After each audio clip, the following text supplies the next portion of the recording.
今年青少年創業培訓計劃有幸同嘉諾撒聖心書院合作，將我哋嘅創業家精神融入去佢哋學校舉行嘅 SHE Challenge 活動，為佢哋中三、中四級嘅同學進行培訓，俾佢哋可以喺活動嘅後期設計一個產品回饋社企。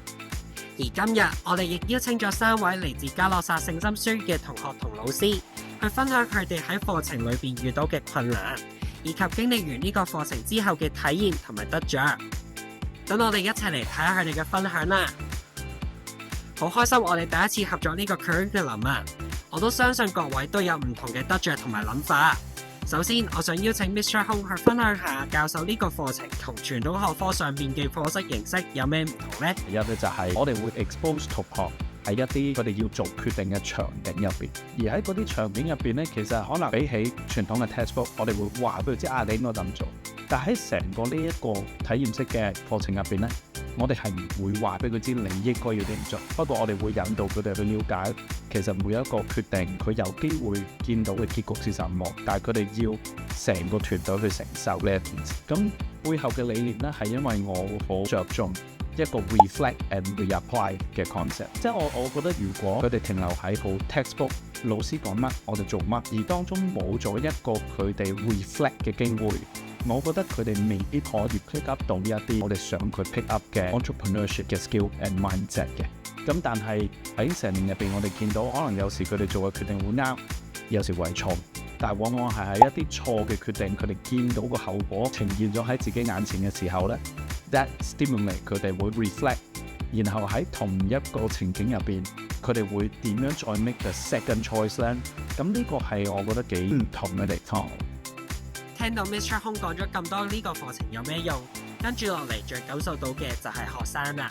所以我都想問下黃同學，你覺得呢個課程同傳統嘅課程有咩唔同呢？咁我覺得呢個課程同平時學嘢唔一樣啦。咁我哋就唔係靠 textbook 去學習啦，而我哋就會由我哋學習做嘅經驗入邊去成長。咁我哋好多唔同嘅嘢都要自己落手落腳去做。咁就好似我哋要諗 slogan 啊、拍片咁樣，我哋全部都要靠自己去 handle 到。然後我覺得過程都好充實啊。我都知道呢個課程有個特別之處，就係有個 mentor 嘅系統。mentor 就係嚟自於佢哋之前參加過呢個 challenge 嘅學生，變成一個 mentor 去帶領一班新嘅學生。所以我都想問下文同學，你作為一個 mentor， 你覺得呢個過程有咩嘢轉變呢？坦白啲講，我覺得我係學識咗點樣去多角度睇嘢，因為當我係參加者嘅時候啦，我係比較 focus on 自己做自己嘢啊，入邊團隊亦都比較分散啲啊，同埋我唔會好 care 其他 team 做一啲乜嘢，所以我係唔係好了解點樣去同人溝通。喺 mentor 嘅過程入邊，我係需要了解可能每一個人唔同嘅情緒啊，佢哋而家呢一刻係需要啲乜嘢，或者佢哋想做啲乜嘢。我再 base on 呢啲嘢去做 advice， 就令我可以多角度睇佢哋諗緊啲咩啊，佢哋嘅諗法啊，或者係佢哋而家想要啲乜嘢咁樣。咁承接住上一題，我都想邀請文同學繼續去分享一下自己作為一個 mentor 同埋經歷過呢個活動嘅參加者，你覺得呢個經歷對你嘅未來有乜嘢幫助呢？首先我會覺得，因為呢一個 program 始終真係一個模擬商業形式啦。咁我覺得呢個 program 咧就事先了解咗，可能到時我未來出社會可能係咁樣做嘢嘅喎。譬如我係要同人溝通咗，或者我要 set up 咗啲 planning 先。咁咧就我認為對我未來咧就會令我可以咁 smooth 咁樣去完成未來一啲可能團隊合作咁樣嘅 items 或者係啲 process 咁樣啦。咁另外我都覺得係溝通同埋多角度睇嘢嗰方面啊，了解咗點樣去企喺人哋角度諗嘢啦。咁跟住落嚟，我都想問下黃同學你喺呢個課程之中學到1至2個嘅軟技能係啲乜嘢呢？我覺得我喺入邊學習到嘅係團隊合作。咁我覺得我哋好容易會分散，就令到消息唔會好整合啦。咁我覺得最緊要係分配好每個人嘅工作，咁我哋就會好團結咁一齊去做同一件事。另外我覺得我學到嘅係 time management。咁我覺得好緊要嘅係，因為我哋有唔同嘅 deadline 啦，咁就可能即係例如有 first draft、final draft 咁樣，咁我哋就要好清楚知道幾時要交每一樣嘢，咁我哋就唔可以 miss 咗 deadline 咁。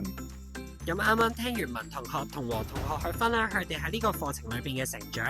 咁我都想邀請 Mr. Hong 去分享下究竟呢個課程點樣去裝備佢哋未來嘅發展呢？呢個係一個 very interesting question。即係我喺構思嘅時候咧，我成日都會諗一個問題：究竟未來嘅世界係 require 我哋嘅青少年有乜嘢技能？我成日都覺得咧，佢哋要有洞察力，佢要明白究竟點樣可以揾到個問題出嚟。甚或佢要 sense 到個機會喺邊度。咁我同 Cocoon 嘅團隊咧喺呢個時候就會諗，究竟點樣可以裝備佢哋有呢個技能咧？其中一個我哋個課程入邊好着重咧，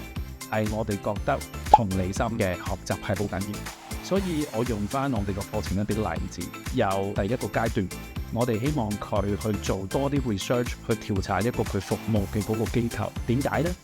其實係因為我哋想佢學識 put themselves into 對方嘅角度，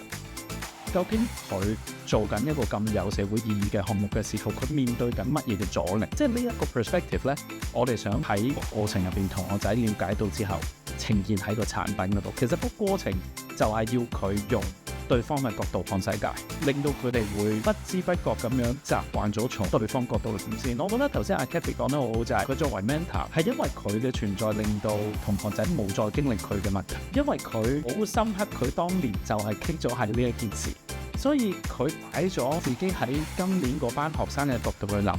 點樣先唔會再遇到嗰啲問題呢？其實我覺得對佢嚟講係一個好好嘅成長。咁啱啱 Mr. Hong 就分享咗學生嘅層面啦。咁我都想 Mr. Hong 繼續分享喺老師嘅層面上邊，你覺得你自己或者你嘅老師團隊最大嘅轉變係啲乜嘢呢？喺執行成個課程入邊咧，老師好難拿捏嘅就係佢哋覺得由於我哋成個活動嘅核心就係容讓不確定性嘅存在，但係學生嘅情緒變化好快，或者個摩擦突然間去到一個佢未必有 expect 嘅程度。可能往往會同我哋想要做到嘅一啲 milestone 會有所落差。但係今年咧，其實同 Cocoon 嘅合作咧，我覺得係令到我哋個課程變得好熟練。我哋好清晰咁樣沿用一啲我哋想有嘅 milestone。但係每一次 Cocoon 嘅團隊俾到我哋嘅建議，或者佢哋喺呢個課程，我覺得好大 contribution 就係佢將件事變得好具體。而每一次我哋收到一啲嘅 resource pack 嘅時候，我好欣賞 Cocoon 嘅團隊係每一次每一件事都有2-3個版本俾我哋去揀，究竟邊一個係最 work 咧？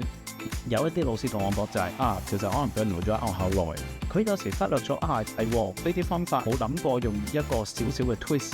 原來可以幫到學生去掌握多咗呢一件事，我覺得